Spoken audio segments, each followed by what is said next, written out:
தர்மபுரி சட்டமன்ற தொகுதியில் தர்மபுரி இங்கே நகராட்சிக்கு உட்பட்ட இந்த பகுதியில் நம்ம நின்று கொண்டிருக்கும் இடம் பார்த்தீங்கன்னா சனத்குமார் நதி ஓடக்கூடிய இடம். சனத்குமார் நதி என்ற ஒரு நதி ஓடக்கூடிய இடத்துல தான் நம்ம நின்றுட்டு இருக்கிறோம். ஆனால் அங்கே நதி எங்கே அப்படின்னு தேடுற மாதிரி தான் இருக்குது. பார்த்தீங்கன்னா நதினா கொஞ்சம் பெருசாக இருக்கணும், அகலமாக இருக்கணும், ஆழமாக இருக்கணும். அதை சுற்றி வயல்வெளிகள் இருக்க வேண்டும், கரும்பு நெல் விவசாயம் அதெல்லாம் செழித்திருக்க வேண்டும். ஆனால் எதுவுமே இங்கே கிடையாது. ஏனென்றால் நதி என்பது இல்லை. எப்படி இல்லைன்னு பார்த்தீங்கன்னா வத்தல் மலையிலேருந்து வரக்கூடிய மழை நீர் வெள்ள நீர் நிறைய ஓடி இந்த நதியில் கலந்து இந்த நதி கடைசியாக போய் பார்த்தீங்கன்னா தென்பெண்ணை ஆற்றுடைய துணை நதியாக போய் சேருது. அதுதான் இந்த சனத்குமார் நதியோட பிறப்பிடம். அது போய் முடிகிற இடம் பார்த்தீங்கன்னா தென்பெண்ணை ஆறில் போய் கலக்குது. துணை ஆறாக தான் இது இருக்குது. அப்பேற்பட்ட ஒரு சிறப்பு வாய்ந்த நதி சனத்குமார் ஆறு, சனத்குமார் நதி. ஆனால் இன்றைக்கு அது பார்த்தீங்கன்னா ஒரு குட்டை அளவு கூட கிடையாது.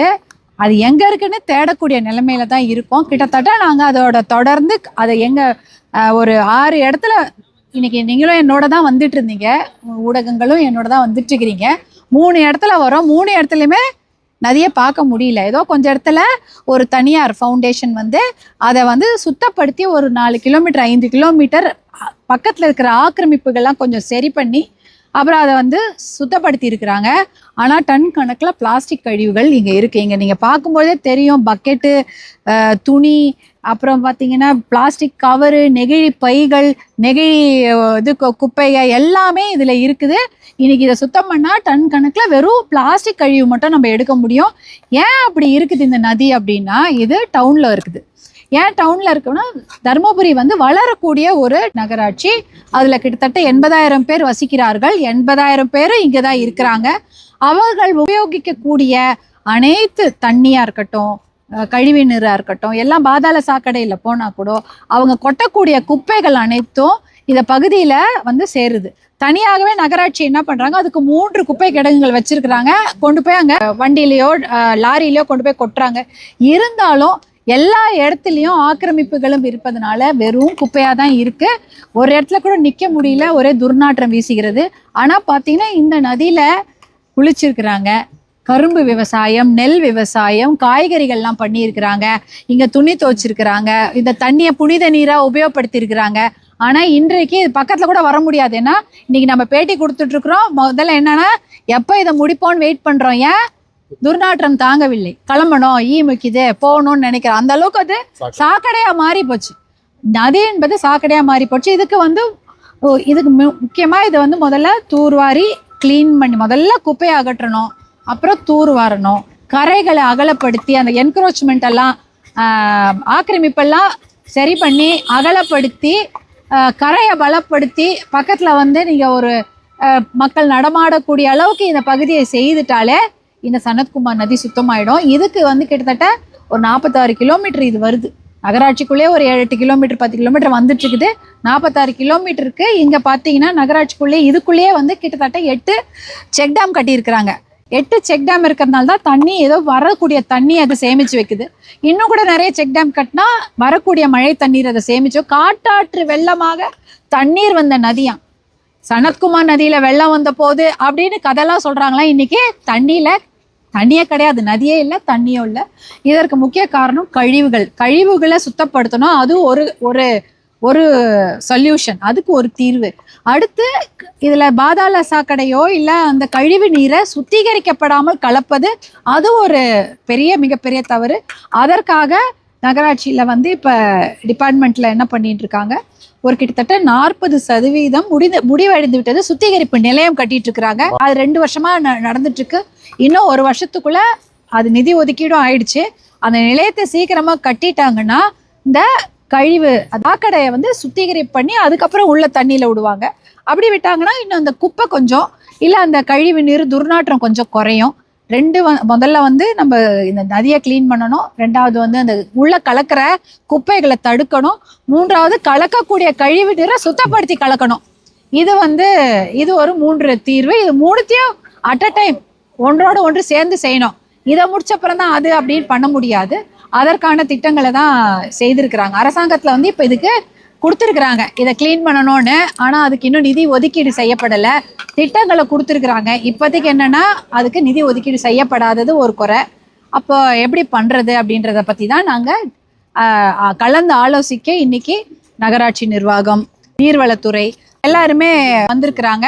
அரசு அதிகாரிகளும், என்ஜிஓக்கள், ஆதி ஃபவுண்டேஷன் போன்ற என்ஜிஓக்கள் இருக்கிறாங்க.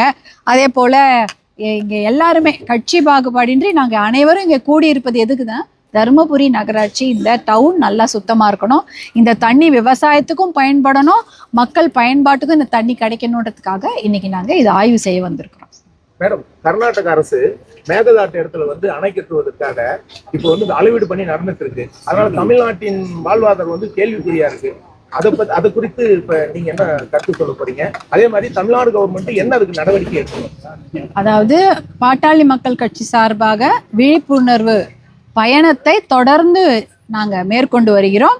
கரம் கோர்ப்போம் காவிரி காப்போம் என்ற ஒரு விழிப்புணர்வு பயணத்தை 2017 மருத்துவர் அன்புமணி அவர்கள் தொடங்கியிருந்தாரு. அதை தொடர்ச்சியா இதை பற்றிய புத்தகங்கள்லாம் வெளியிட்டு இருக்கிறோம். அதே சமயம் இப்ப ஒரு ஜூலை 1ஆம் தேதி 4 நாட்கள் நடைபயணம் இதற்காகவே செய்யப்பட்டது. கரம் கோர்ப்போம் காவிரி காப்போம் மேகதாது அணை கட்டாமல் தடுப்போம் அப்படின்ற ஒரு பிரச்சாரம் மருத்துவர் அன்புமணி அவர்கள் தலைமையில இங்க விழிகுண்டுல ஆரம்பிச்சு அப்படியே பெண்ணாகரம், சேலம், அப்புறம் தருமபுரி, சேலம்லாம் போயிட்டு ஈரோடு, கரூர், திருச்சி, கொள்ளிடம், கடைசியாக பூம்புகாரில் நிறைவடைஞ்சுது.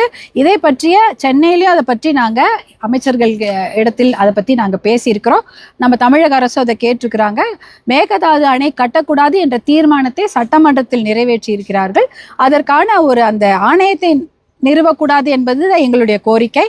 அதை நாங்கள் வலிமையாக எதிர்க்கிறோம். அதாவது இதுக்கான மேகதாட்டு அணையை கட்டக்கூடாது, அப்புறம் அதை பற்றி டிஸ்கஸ் பண்ணுறதுக்கு ஆணையம் வேண்டாம் என்பதுதான் எங்களுடைய கோரிக்கை. அதையும் நாங்கள் அவர்கள் தெளிவாக எடுத்து சொல்லியிருக்கிறோம். கண்டிப்பாக மேகதாட்டு அணை கட்டக்கூடாது என்பதில் தமிழ்நாடு அரசு தீவிரமாக இருக்கிறது. கர்நாடக அரசும் அதை கட்டுவோம் என்பதில் தீவிரமாக இருக்கிறாங்க. அவர்களுக்கு வேணால் அது தேர்தல் அரசியலாக இருக்கலாம். தமிழ்நாடை பொறுத்தவரை அது வாழ்வாதாரம் என்பதால் நாங்கள் வலிமையாக அதற்கு எல்லோரும் சேர்ந்து குரல் கொடுப்போம். தேவைப்பட்டால் கண்டிப்பாக டெல்லிக்கு, நம்ம தலைநகரத்துக்கு சென்று பிரதம மந்திரியும் அமைச்சர்களையும் கூட்டாக எல்லா கட்சியினரும் சேர்ந்து சந்திக்க வேண்டும் என்ற கோரிக்கையை மருத்துவர் அன்புமணி அவர்கள் தமிழக அரசிடம் வைத்திருக்கிறார்கள். சென்ட்ரல் கவர்மெண்ட் வந்தே மாதரம் பாட்டு கம்பல்சரி பாடணும்னு சொல்லியிருந்தாங்க. இன்னைக்கு கவர்மெண்ட் அது பாடுகள் கவிதை வரைக்கும் தேசிய சென்ட்ரல் கவர்மெண்ட் எனக்கு சட்டமன்ற கூட்டத்தொடர் ஆரம்பிக்கும் பொழுது முதல்ல வந்தே மாதரம் பாட்டு தான் பாடப்பட்டது. அது ரொம்ப நமக்கு பெருமையாக இருந்தது. 2 முறை தேசிய கீதம் பாடப்பட்டது. ரொம்ப அதுவும் பெருமையாக இருந்தது. எத்தனை முறை வேணாலும் நம்மளுடைய தமிழ்தாய் வாழ்த்தையும் வந்தே மாதரம் பாடலையும் நம்ம பாடலாம். 2 முறை இல்லை 4 முறை கூட பாடலாம். அதனால் அது நல்ல வரவேற்கப்பட வேண்டிய விஷயம்தான். இன்றைக்கு இன்னைக்கு நீங்கள் சொல்லியிருக்கிறீங்க எல்லா தமிழ்தாய் வாழ்த்து பாடியிருக்க வேண்டும். சனத்குமார் முக்கியத்துவம் பண்ணுங்க.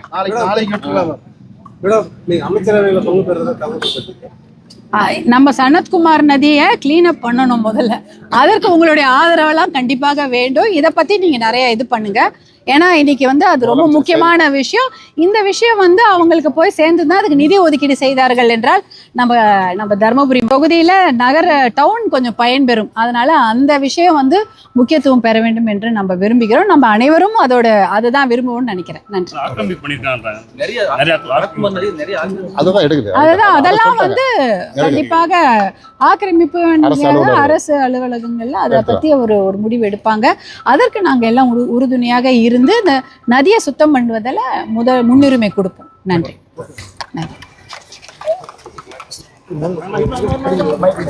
சரியா